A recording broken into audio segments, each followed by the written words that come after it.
Sim. Sim? Beleza. Boa tarde a todos e todas. A partir desse momento, nossa aula está sendo gravada. Peço a vocês que coloquem o nome, número e série no chat. Lembrando que a validação será no finalzinho da aula. A gente dá mais uma conferida para ver se aumentou ou diminuiu esse número. Alunos que chegam depois de 20 minutos que a aula começa, eu não conto como presença. E aqueles que saem muito antes da aula terminar, também eu não computo como presença. No mínimo aí 75% da aula para poder ter a presença garantida. Beleza, galerinha? Então,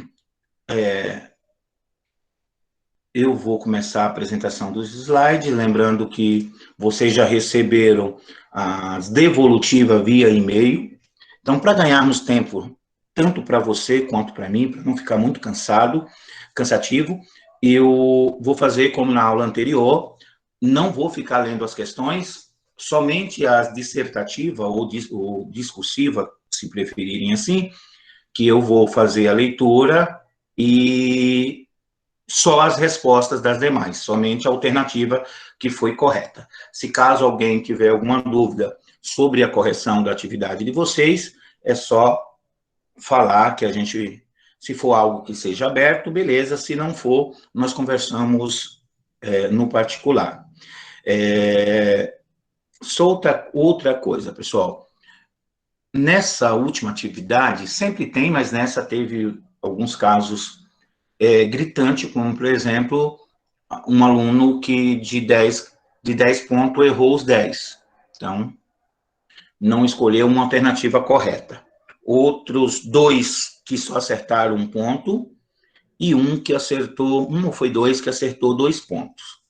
Aí tem um porém, galera. Ou eu sou pior do que eu imaginava como professor e não estou conseguindo explicar o mínimo necessário, ou vocês não estão se dando conta, ou não estão se dando ao trabalho, falando daqueles que não assistiram a live anterior, não estão se dando ao trabalho de, ao menos, assistir o vídeo que está lá no formulário. Então, assim,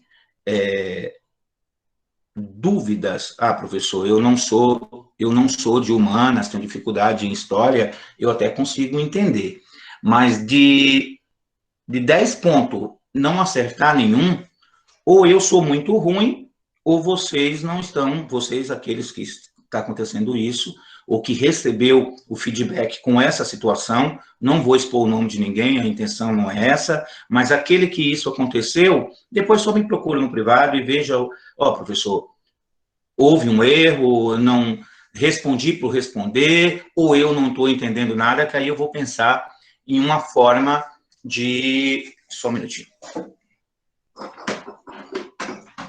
Em uma forma de melhorar essas aulas. Então, eu fico mais aliviado porque, na grande maioria, acertaram acima de 6 pontos, isso sem contar a correção, sem contar a correção da dissertativa que se dá manualmente. Então, galera, responder por responder não vai valer ponto, já deixo bem claro.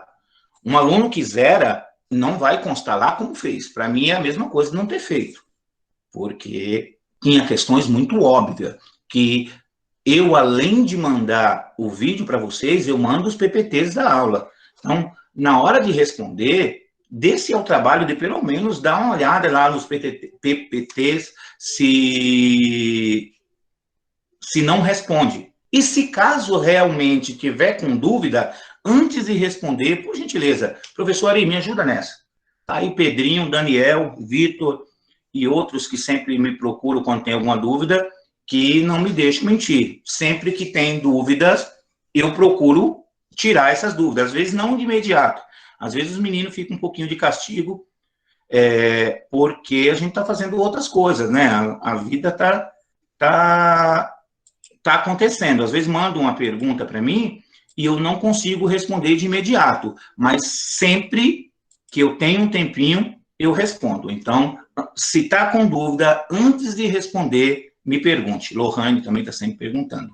Acho que a Giovana perguntou de que atividade é essa no chat. Giovana, eu estou falando do formulário da semana passada, o formulário 3 e 4, que nós vamos estar fazendo hoje. Lembrando que após a correção, aí eu já não aceito mais resposta de ninguém, tá bom? Quem respondeu, respondeu. Mais uma vez que eu já fazendo a correção aqui com vocês, eu não vejo sentido. Gente, só um minutinho, que o meu mouse está. Deixa eu procurar uma base, porque ele não está reconhecendo a base aqui. Só um segundo. Ah, Santo Cristo, Deus do céu.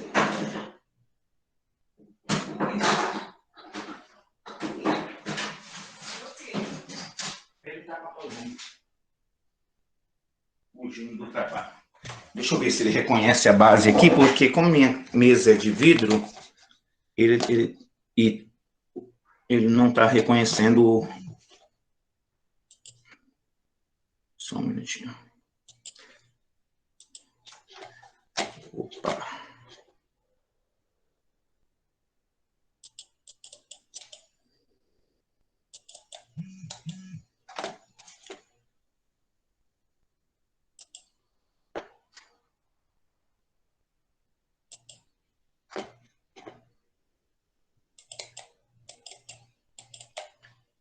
Hoje eu estou mais lento do que os outros dias. Normalmente eu já sou lento por natureza, mas hoje...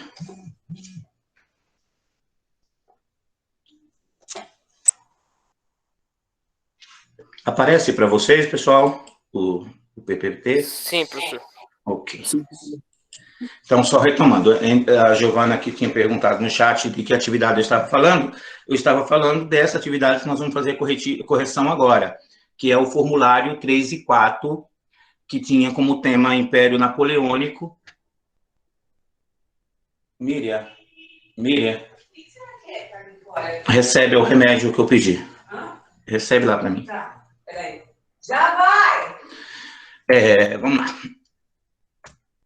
Essa é a devolutiva da aula passada. A questão 1 tinha como alternativa correta é a E.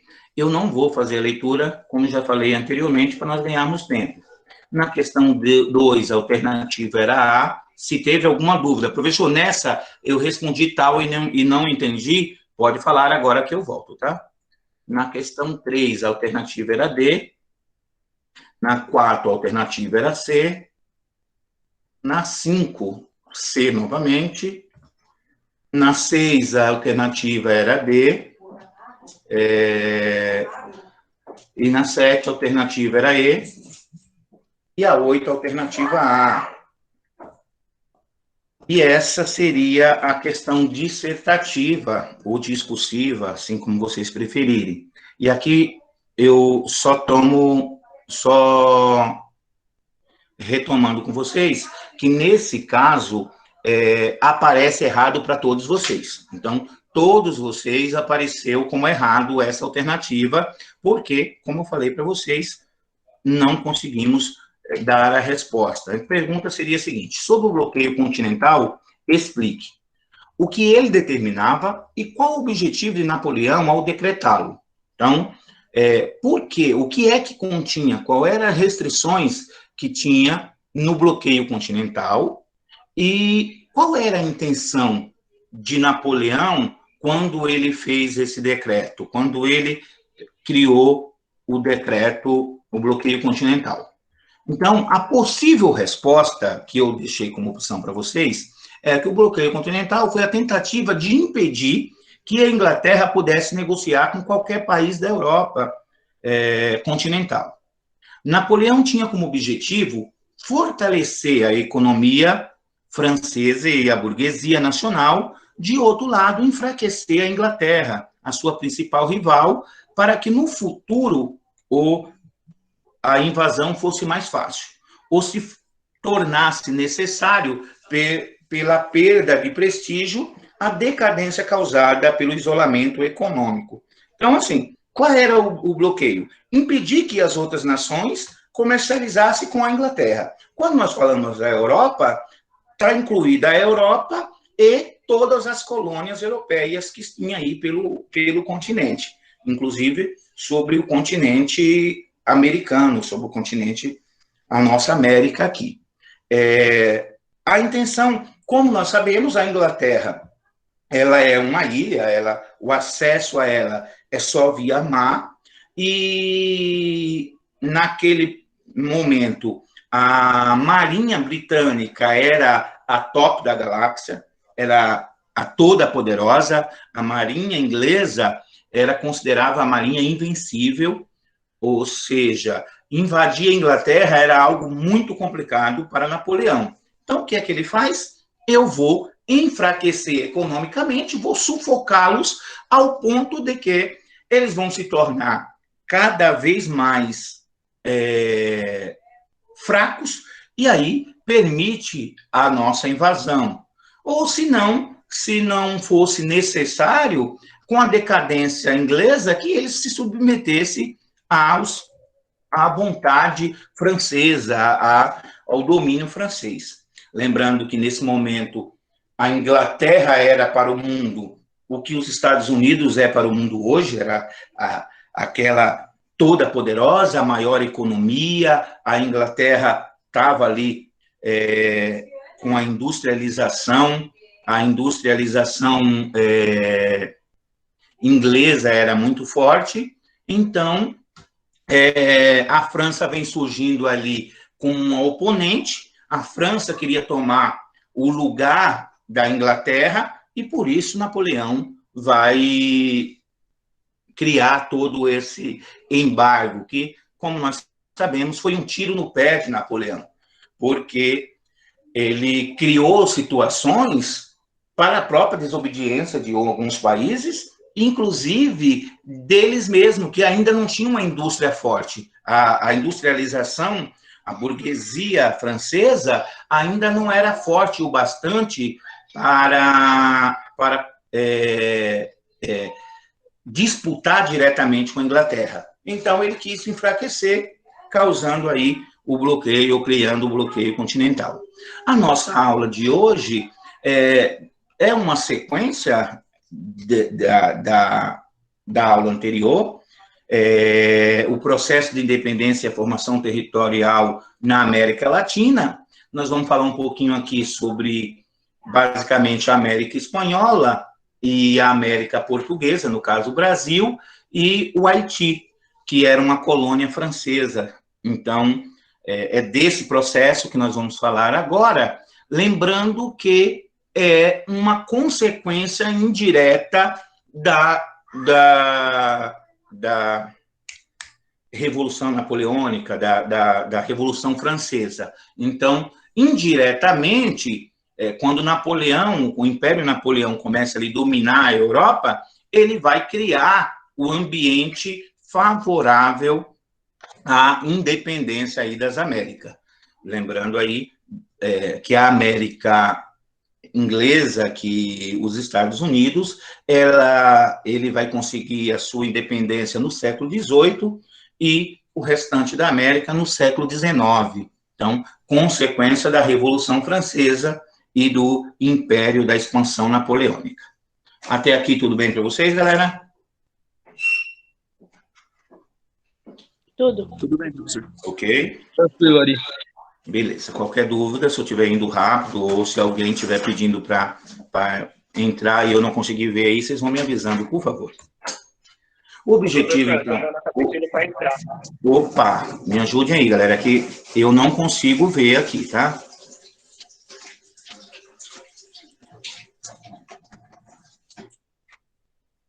Quem está pedindo, pede para pedir novamente.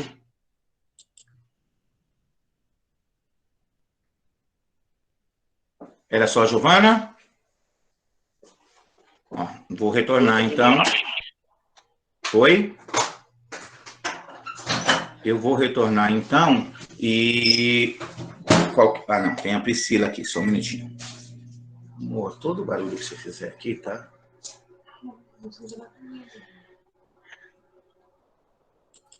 Vou retornar a nossa explicação. Se mais alguém pedir para entrar, vocês vão me avisando, por gentileza. Pode interromper a hora que for, só falaria, tem alguém pedindo para entrar, que aí eu dou uma paradinha.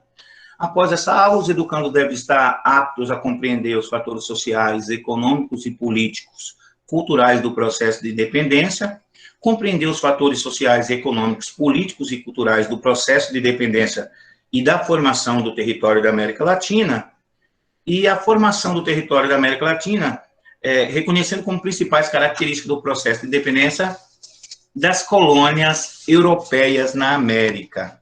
Então, as habilidades estão de acordo com os objetivos, que é compreender os fatores sociais, econômicos, políticos, culturais do processo de independência, compreender os fatores,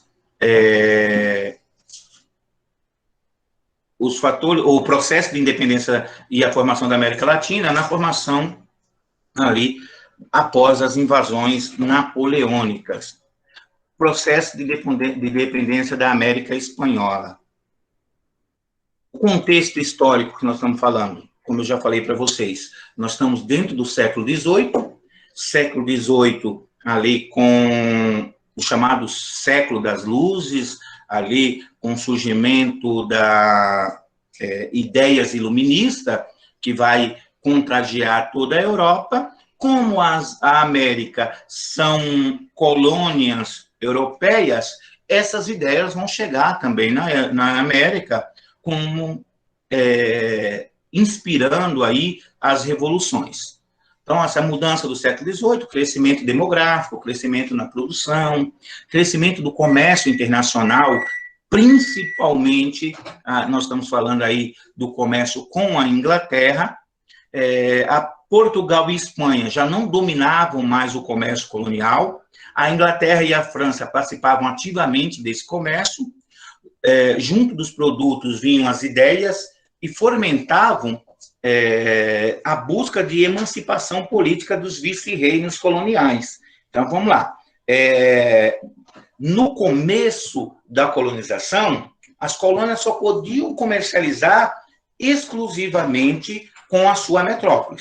Então, colônia espanhola comercializava com a Espanha, colônia portuguesa com Portugal, inglesa com inglesa, francês com francês, e assim sucessivamente. Com o passar do tempo, Portugal e Espanha vão se enfraquecendo cada vez mais, e eles vão perdendo ali o domínio do comércio com as suas colônias, principalmente causada por causa da dependência econômica de Portugal e Espanha com a Inglaterra. Então, crise no sistema colonial, resultado de uma série de fatores decorrentes do próprio processo de colonização. Ascensão das classes sociais no nível econômico, refletindo-se na política, ou seja, aquelas classes sociais que vão surgindo dentro das colônias, no caso aí nós estamos falando, no caso da colônia espanhola, nós estamos falando dos crioulos e dos chapetones, que nós falamos lá quando nós estudamos a colonização. Então, os chapetones, que eram os espanhóis, aqueles que vieram da Espanha e governavam ali toda a política da colônia, e os crioulos, que eram filhos dos chapetones, e esses que tinham aí o privilégio. Lógico, todo o privilégio político estava na mão dos chapetones. E os crioulos, que eram descendentes dos espanhóis, que eram os brancos, descendentes dos espanhóis, mas que muitas vezes mixigenados, já que nasceram na América, esses só lhe davam direito a participar na questão política local, ali nas câmaras de vereadores, ali na Câmara local. As decisões políticas estavam na mão dos chapetones. Uma sociedade com interesses comerciais diferentes da metrópole, ou seja, os interesses dessa classe privilegiada, que há muitos tinha saído da Espanha, e no caso do crioulo, ele era nascido na América, enriqueceu aqui na América, ele queria comercializar com aqueles que pagassem mais.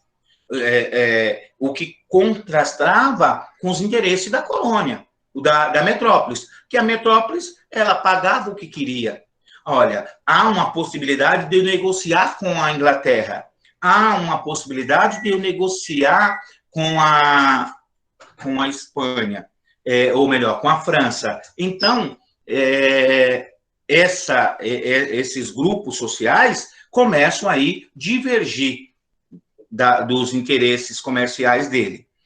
A influência das ideias iluministas com a independência, na independência não significou o fim do trabalho escravo, o fim do latifúndio, mas a ascensão e a consolidação política de uma elite colonial, os crioulos. Ou seja, quando nós falamos da América espanhola e da América portuguesa, essa independência, ela não ocorre incluindo a classe mais pobre.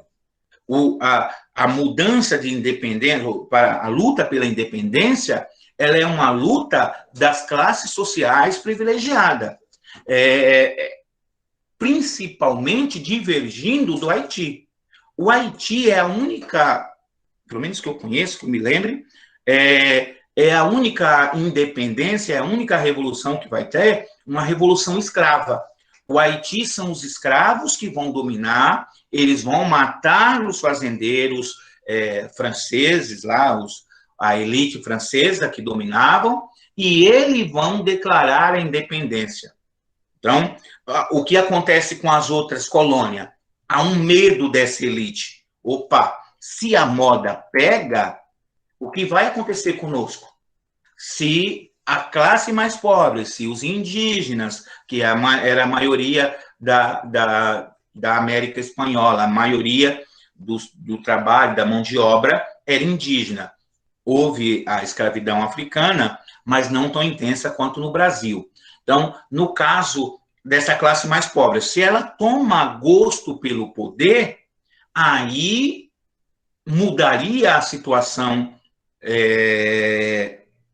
social da colônia.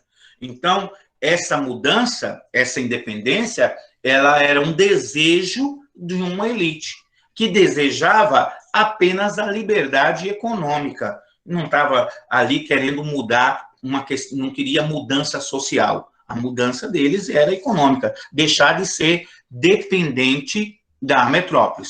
No século XVIII, o crescimento das colônias e o enriquecimento da elite colonial provocou um surgimento de uma crise no antigo sistema colonial.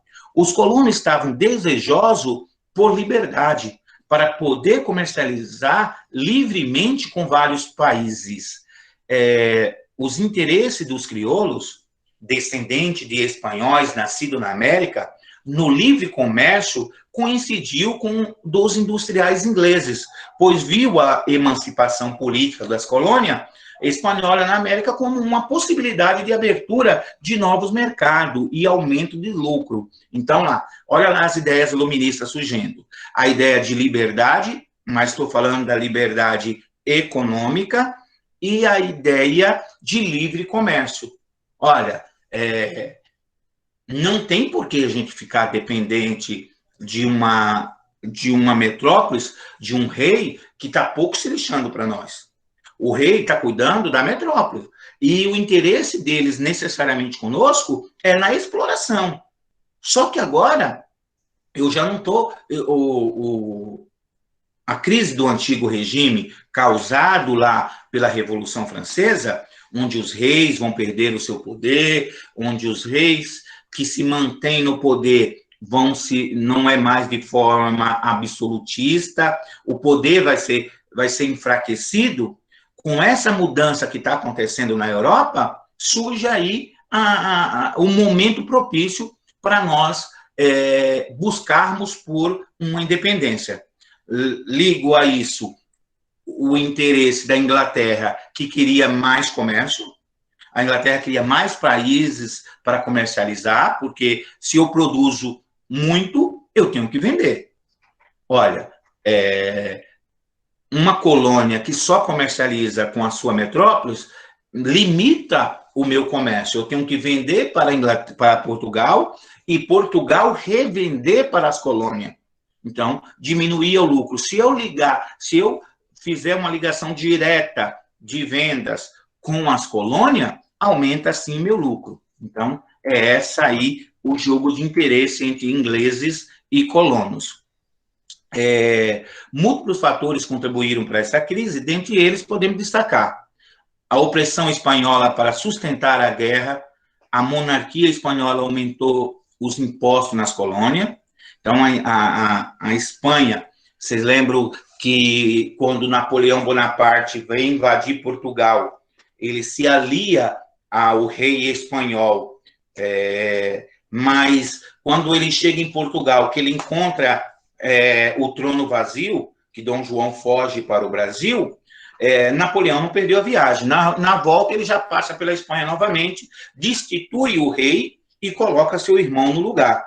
Então, esses colonos que já não estavam contentes com a opressão espanhola, ele diz assim, poxa, nós dependíamos da Espanha, mas agora o rei espanhol é um francês. Então, nós só vamos trocar de opressor, vamos deixar de ser oprimido pela Espanha e passar a ser oprimido pela França. Então, essas questões vai aumentar aí o clima para chegarmos à independência. Proibição de se montar manufaturas com o intuito de impedir a concorrência com as espanholas, enormes diferenças sociais e discriminação.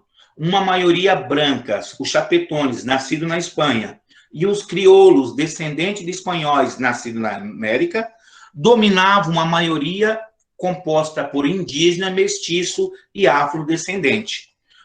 Privilégios dos chapetones, os principais cargos no governo, no exército, na igreja, eram reservados aos chapetones. Então, essa grande diferença social vai fazer com que o caldeirão fervesse. E aí, quando ele ferve, o resultado é a independência.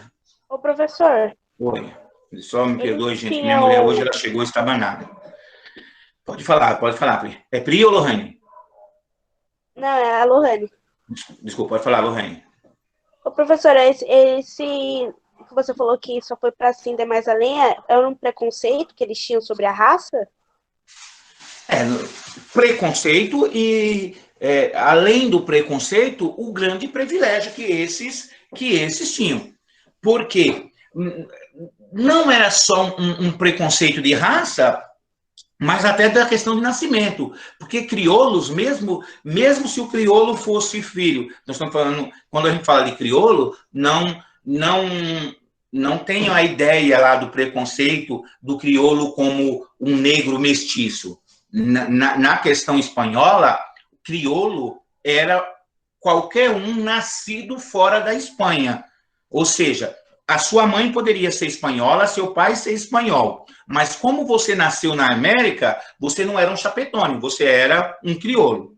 Então, havia uma diferença entre os próprios brancos, porque os chapetones tinham mais privilégio do que os seus filhos, do que aqueles nascidos na América.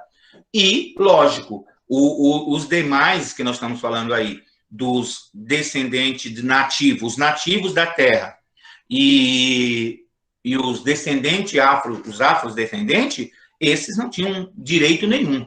O único direito deles era de trabalhar para alguns em regime análogo à escravidão e outros escravos. Então, era mais em questões econômicas, né? Tem a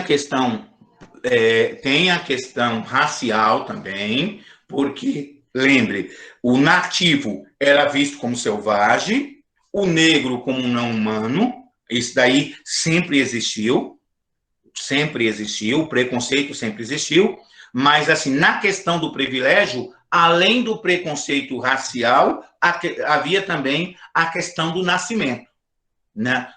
na colônia espanhola, aqueles que nasciam na América eram um degrau abaixo dos que vieram diretamente da Espanha, daqueles que eram espanhol de fato.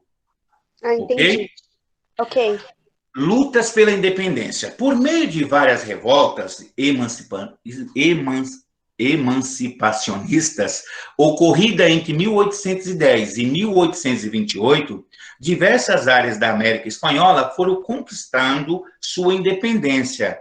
O México vai conseguir em 1821, desde 1810, os padres Miguel Hidalgo, posteriormente José Morelos, lideraram tropas de camponeses pobres que lutavam por mudanças sociais e pela independência política. Em 1821, o general Agostinho Iturbide, militar que combatia os rebeldes, traiu o governo espanhol e se proclamou imperador. Em 1823, foi derrubado por republicanos. Então, a primeira tentativa... Oi. O Rodrigo tá falando para você aceitar a Tamara. Eu só aceito porque é a Tamara, porque eu não aceito qualquer uma assim, não. Eu sou difícil. Tá pensando em quê? Opa! Tamara, você foi aceita, Tamara. Chegou atrasada demais, hein, Tamara? Vou puxar a orelha. Vamos lá. Retornando. Então, as primeiras tentativas de mudança no México foi pelas classes mais pobres.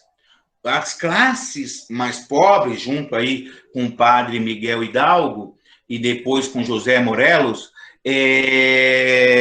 começaram a lutar por mudanças sociais. Aí um general que foi instituído pelo governo espanhol para combater esses rebeldes, ele vai trair o governo espanhol, vai trair o rei e vai se autoproclamar imperador espanhol. Então, ele fica ali 2 anos como imperador, e em 1823, os republicanos vão tirá-lo do poder, vão instituir ali uma república. Do México, a luta pela independência se espalhou pela América Central. No final desse processo, formaram-se na região províncias unidas centro-americanas, que posteriormente fragmentaram-se em diversos países, como Guatemala, Honduras, Costa Rica e El Salvador. Naquele primeiro momento, eles se tornam independentes e formam ali quase que um mini-reino. E, posteriormente, disputas locais vão se fragmentar e vão dar origem aos países que nós conhecemos hoje, como Guatemala, Honduras, Costa Rica e El Salvador. Nós estamos falando da América Central. América do Sul. Simão Bolívar, de 1778 a 1830, sonhou com uma nação forte e soberana na América Latina. Junto do venezuelano Antônio José de Sucre, liderou o movimento e organizou um exército popular, considerado o libertador da Venezuela, da Colômbia, do Equador e da Bolívia e do Peru, junto com San Martins. Então, Simão Bolívar, os bolivarianos... Travou. Não é boliviano que eu quero, não. Bolivarianista, que existe até hoje a ideia de Hugo Chávez, e agora querendo criar na América Latina como se uma união de países latinos-americanos que combatesse ali a exploração pela Europa e, no caso de hoje, pelos Estados Unidos. Então, Simão Bolívar, ele sonhava com uma nação forte e soberana na América Latina. Não fragmentada, não cada um com seu paizinho. Lógico que o Brasil ficava de fora dessa ideia de um Reino Unido aqui na América Latina, porque eles viam o Brasil como uma outra coisa. O Brasil, ele tinha uma característica totalmente diferente. A nossa independência vai ser totalmente diferente da independência espanhola, que vai se dar mediante a luta. Os espanhóis, melhor, as colônias espanholas, eles vão conquistar a sua independência à força, mediante a guerra, mediante ao conflito. O Brasil, como você já conhece, ele vai por outro caminho. Não que não tivesse revolta, não que não tivesse ali conflito, mas foi resolvido de uma outra forma, se deu de uma outra forma. San Martín comandou um exército contra as forças espanholas, obtendo importantes vitórias nas regiões sul e central da América do Sul. É considerado o libertador da Argentina, Chile e do Peru. A luta pela independência no Haiti. Em 1825, a colônia francesa, produtora de açúcar, a exceção ao processo de independência pelo seu caráter de luta étnica, em 1791, incluiu a Revolução, liderança de Toussaint Louverture e Jean-Jacques Dessalines. As lutas de independência foram lideradas por escravos, disputa que opôs negros e brancos. Então, ao contrário de todas as outras, que a elite estava no comando, então, todas as demais independência, ele tem ali como se fala, como líderes, os chapetones, são pessoas da elite. Então, todos esses líderes que nós estamos falando aí, como libertadores, eles pertenciam à elite, e ao caso contrário do Haiti, que é um escravo aí que vai liderar. A Espanha fundou sua primeira fortificação na América em 1492, na ilha Hispaniola, dividida atualmente em Haiti e República Dominicana. Em fins do século XVI, franceses se estabeleceram na parte oeste da ilha, e em 1691, a Espanha cedeu, por meio de um tratado, a parte ocidental, fundando ali a colônia de São Domingos. Então, o Haiti era uma colônia, estava dentro dos territórios espanhol, mas era uma colônia francesa. Luta de independência, movimento revolucionário e fragmentação dos territórios em inúmeros países. Pois agora dependiam de ações industrializadas, o poder passou para as elites locais coloniais. Então, olha, conseguimos a independência, nós conseguimos nos libertarmos da Espanha. E aí começa a surgir os países como nós conhecemos hoje. Argentina, Paraguai, Uruguai e assim sucessivamente. Oi? Alguém perguntou? Ocorreu no século XVIII, certo? Não entendi? Isso daí ocorreu também no século XVIII, né? Século XVIII, após estourar, isso tudo acontece após a Revolução Francesa. Professor, então teve influências dos outros países, né?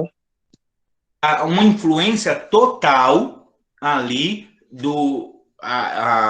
da França, com a Napoleão Bonaparte, e da Inglaterra, principalmente. Esse primeiro momento, ele vai sofrer quando Napoleão ele decreta o bloqueio continental.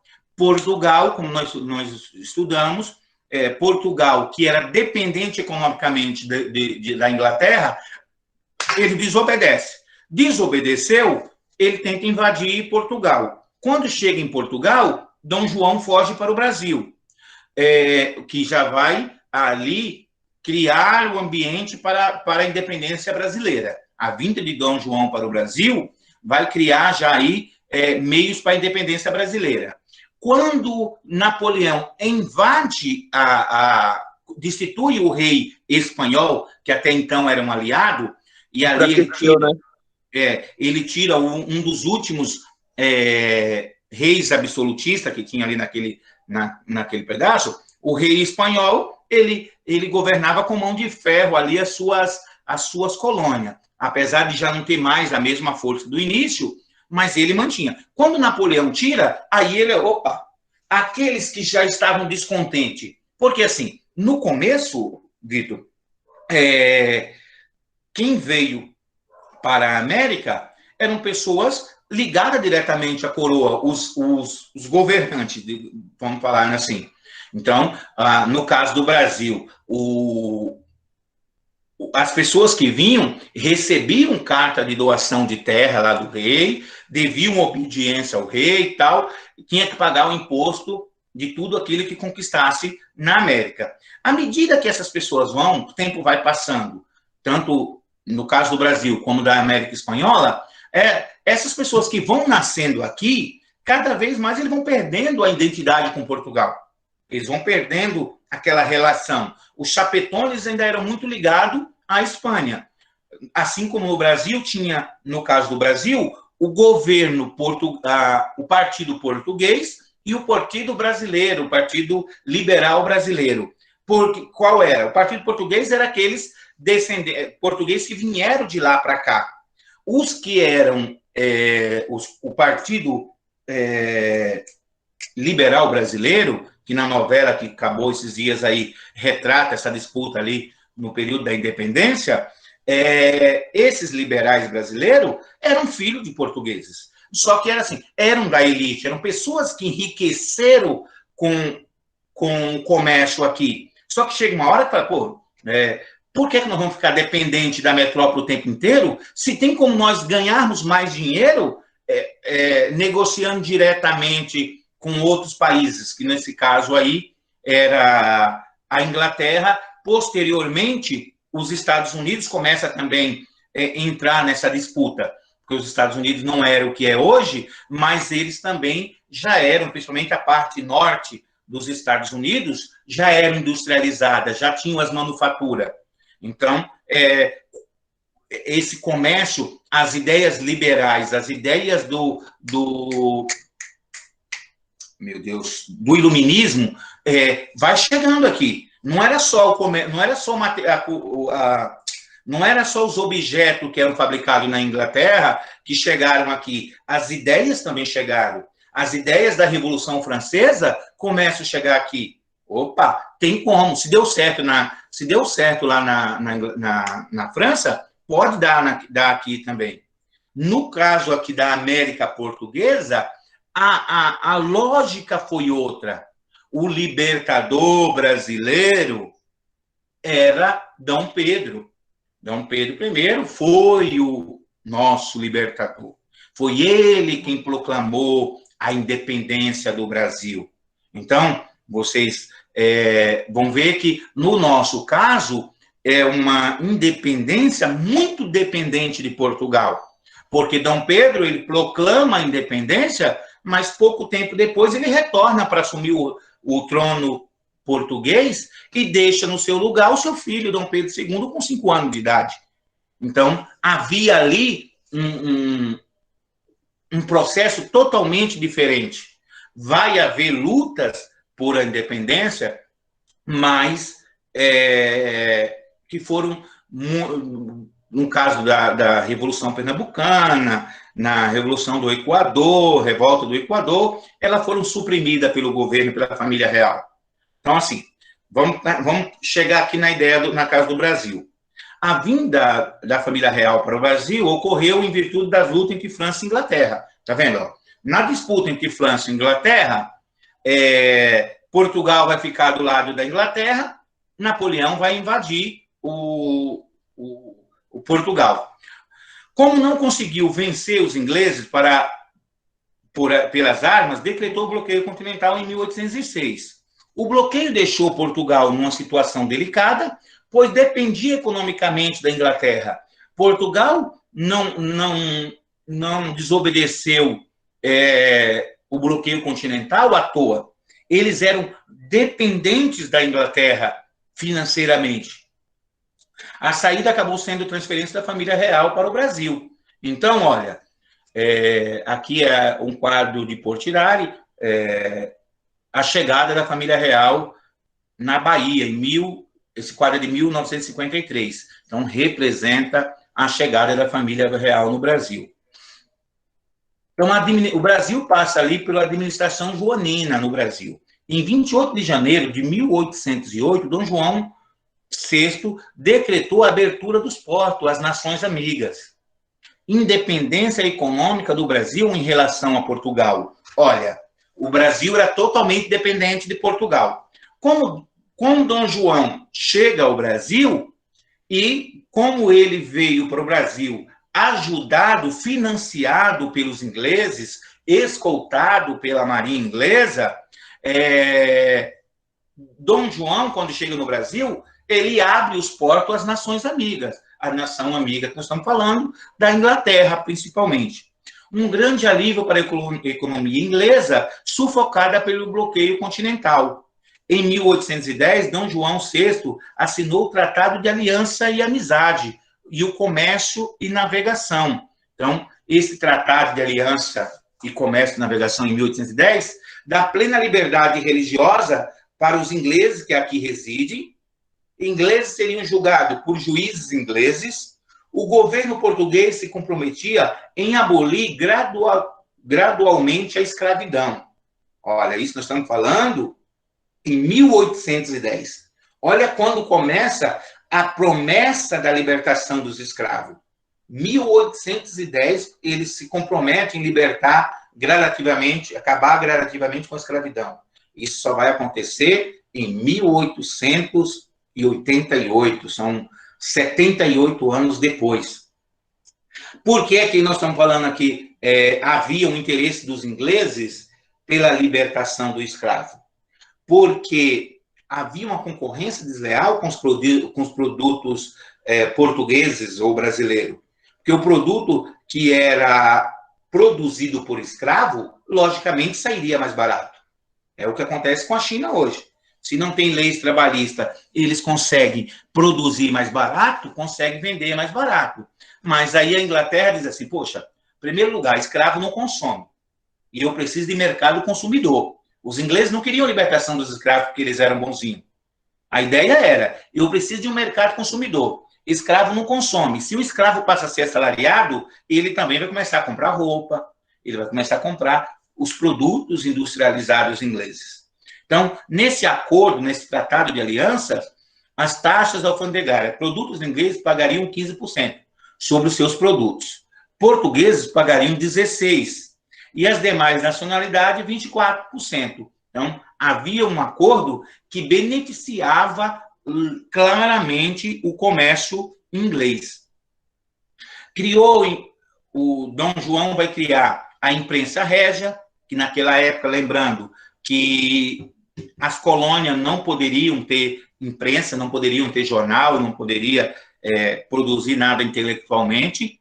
A Academia Real Militar, a Biblioteca Pública, o Banco do Brasil, o Jardim Botânico, trouxe uma missão artística liderada pelo pintor francês Debret, buscava civilizar a colônia. Olha, eu estou aqui, eu acabei aqui, mas o Brasil não estava preparado para a corte. Olha, a corte vivia num luxo total lá dentro de Portugal. Agora se encontra no Brasil um país decadente. Então, Dom João começa ali no Rio de Janeiro fazer reformas que trouxesse um conforto maior para a corte portuguesa que veio com ele. Então, vamos tentar civilizar essa colônia. Essa era a ideia. No decorrer de tudo isso, para que ele fizesse o Rio de Janeiro um pedacinho de Portugal, fizesse um pedacinho da corte, começa a se aumentar imposto e isso vai causar algumas revoltas. Com a decadência econômica de Pernambuco, seca em 1816, a queda de produção de algodão, da exportação de açúcar, altos impostos destinados à corte portuguesa no Rio de Janeiro e o privilégio aos comerciantes portugueses. Então, a corte portuguesa gastava muito. A coroa gastava absurdamente. E como toda vez que na história da humanidade, quando há uma crise econômica, alguém tem que pagar a conta. Como aumento de impostos. Os rebeldes tomaram o poder por 2 meses. Proclamação da República de Pernambuco. Liberdade de expressão religiosa, permanência da escravidão, lembre sempre, revoltas e mais revolta, mas eles mantinham a escravidão porque era revolta de elite. O povo não participava diretamente dessa revolta. Buscaram o apoio de província vizinha dos Estados Unidos, Inglaterra e Argentina. Influência da maçonaria, repressão impiedosa da coroa instalada no Rio de Janeiro. Então, Pernambuco vai criar ali a República Pernambucana, que vai durar 2 meses. E ali ele busca apoio de províncias vizinhas. Quando nós estamos falando de província, nós estamos falando também, eles estão muito ligados à independência espanhola. Eles queriam ali formar um país dentro do Brasil. Ali. Seria, se isso dá certo, a região ali de Pernambuco hoje seria um país vizinho nosso e não seria território brasileiro. Em 1820, com a Revolução do Porto, burguesia influenciada pelas ideias liberais da Revolução Francesa, foi instalada uma monarquia constitucional baseada nas cortes constituintes. Funcionava como um parlamento. Obrigava Dom João VI a voltar a Portugal e jurar lealdade à Constituição recém-promulgada. Eram claras intenções do novo governo lusitano recolonizar o Brasil e também a volta de Dom Pedro à Europa. Então, vamos lá, gente. Qual era a intenção quando tem a Revolução do Porto? A elite portuguesa falou, olha, essa colônia brasileira aí, a colônia brasileira, que nessa altura já era o Reino Unido do Brasil e Algávia, que Dom João vai declarar ali, promover o Brasil à situação de reino. Então, se eu estou aqui, se o rei está no Brasil, o Brasil não poderia ser mais uma colônia. Então, ele vai elevar o Brasil à condição de Reino Unido do Brasil, Portugal e Algávia. Aí, com a Revolução do Porto, a elite portuguesa queria o quê? Recolonizar. Olha, trazemos Dom João para cá, ele tem que jurar fidelidade à Constituição, que era a monarquia constitucional, e traz Dom Pedro, seu filho, que é o herdeiro direto, e aí nomeia um governador para a colônia e o Brasil volta a ser colônia de Portugal, fecha os portos às Nações Unidas. Em 1822, formou-se em torno de Dom Pedro um grupo de políticos que defendiam a manutenção do Estado de Brasil de Reino Unido a Portugal. Em 9 de janeiro de 1822, Dom Pedro anuncia a decisão de ficar no Brasil. Então, Portugal estava forçando Dom Pedro voltar para lá, e no dia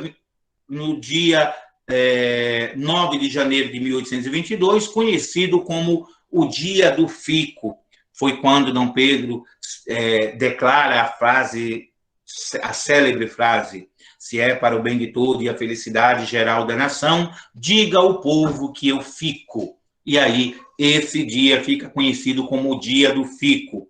E aí começa a encerrar uma disputa política entre Portugal e Brasil, e a Inglaterra ali no meio, tentando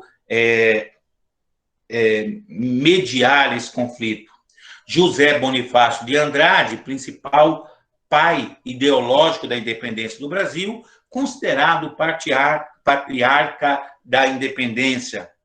O Partido Português, aí, assim como na Espanha, na América Espanhola, tinha os chapetones e tinha os crioulos, no nosso caso aqui nós tínhamos o Partido Português, conservador, pretendia estabelecer o monopólio português e o Partido Brasileiro apoiava a independência com a manutenção de Dom Pedro no poder. Partido Liberal, formado pelas camadas médias e urbanas, defendiu a implantação de uma república democrática, ou até a possibilidade de uma monarquia constitucional. Então, começa aí uma disputa, os portugueses querendo que o Brasil volte a ser dependente de Portugal. O Partido Brasileiro apoiava a independência com Dom Pedro sendo imperador. E o Partido Liberal, eles, olha, não, podemos até apoiar Dom Pedro, mas desde que ele proclame uma Constituição, desde que seja feita uma Constituição e ele seja um governo constituinte, um governo baseado em uma Constituição. Em março de 1822, sessão das Cortes de Lisboa, os deputados brasileiros não tinham força necessária para impedir as medidas aprovadas em relação ao Brasil. Em 3 de junho de 1822, Dom Pedro recusou fidelidade à Constituição Portuguesa e convocou a primeira Assembleia Constituinte Brasileira. Em 1º de agosto, declarou inimigas as tropas portuguesas que desembarcassem ao Brasil. Então, tudo isso caminhava para uma possível guerra entre Brasil e Portugal. Manifesto das Nações Amigas justificava o rompimento com as Cortes de Lisboa e garantia a independência do país como reino irmão de Portugal. Então, olha, Dom Pedro não ia à guerra de fato com seu pai. Olha, nós somos uma nação irmã. Então, a declaração era proclamar a independência do Brasil, mas como uma nação irmã portuguesa. Resposta portuguesa: anula a convocação da Assembleia Constituinte Brasileira, ameaça enviar tropa e exige o retorno do príncipe regente. Ao receber tais exigências, em 7 de setembro de 1822, proclama a independência do Brasil. Em 12 de outubro, é aclamado imperador. Em 1º de dezembro, foi coroado e recebeu o título de Dom Pedro I. O reconhecimento oficial da independência pelo governo português veio em 1825. Olha aqui, 3 anos depois, quando Dom João VI assinou o Tratado de Paz e Aliança entre Portugal e Brasil. E aqui nós temos algumas versões aí da independência.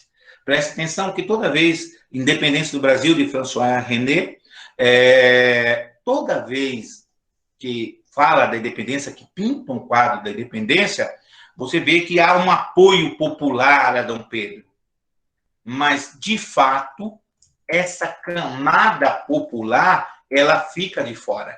No quadro O Grito do Ipiranga, de Pedro Américo, vocês prestem atenção que Dom Pedro está montado naquele cavalo belo, bonito cavalo, com a espada em punho, gritando independência ou morte, às margens do riacho do Ipiranga. Isso chega a me arrepia, gente. Olha como eu imagino a cena.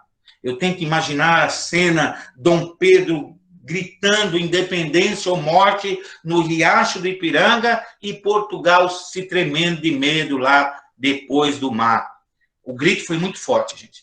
O grito foi tão forte que Portugal se tremeu de medo e concedeu a independência ao Brasil. Só que não.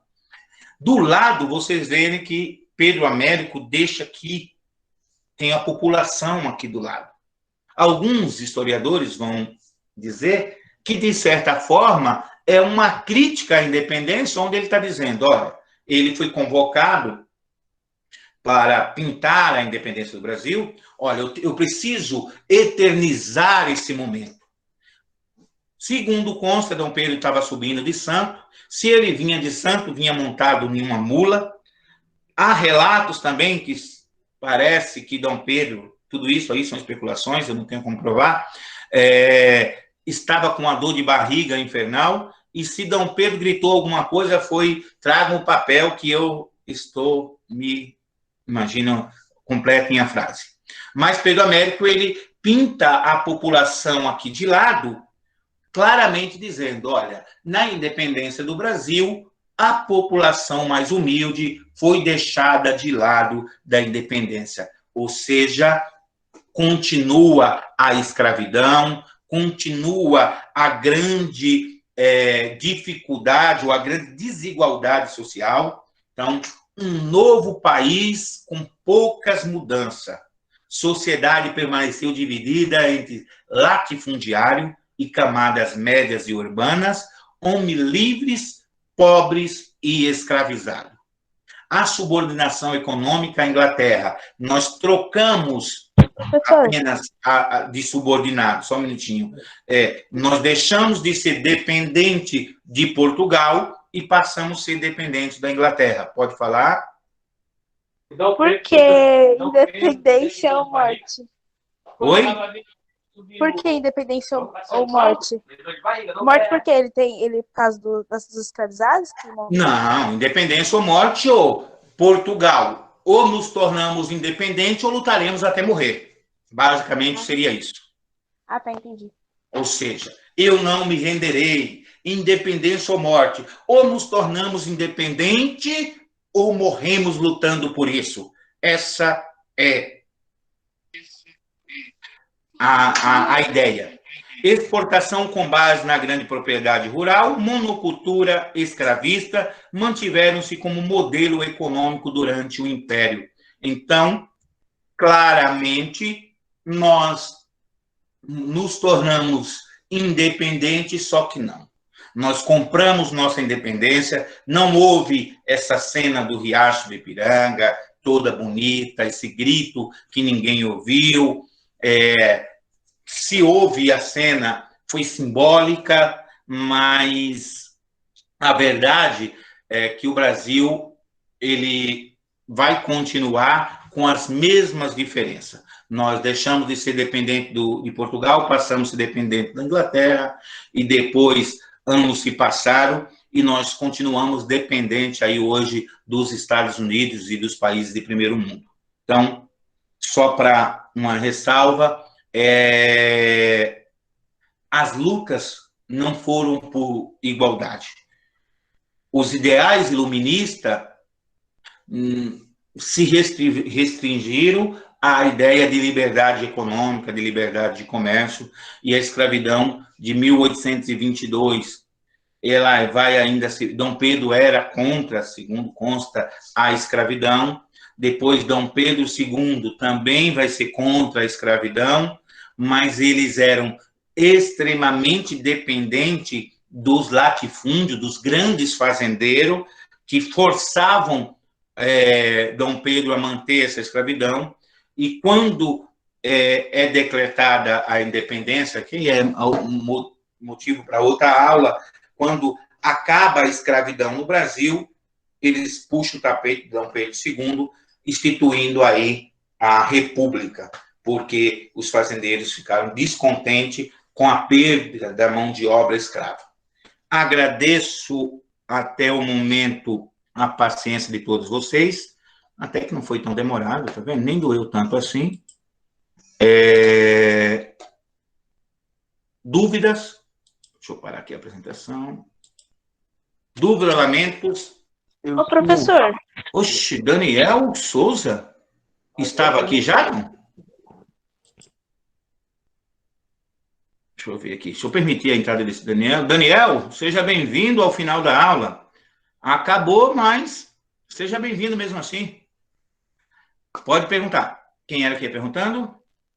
Lorraine. Pode falar, Lorraine. Ô, professor, o hino nacional pode ser, então, considerado hipócrita? Quê? Pelo quadro que você deu, falando, o hino nacional também, né? Nosso hino nacional. Olha, o que acontece, gente?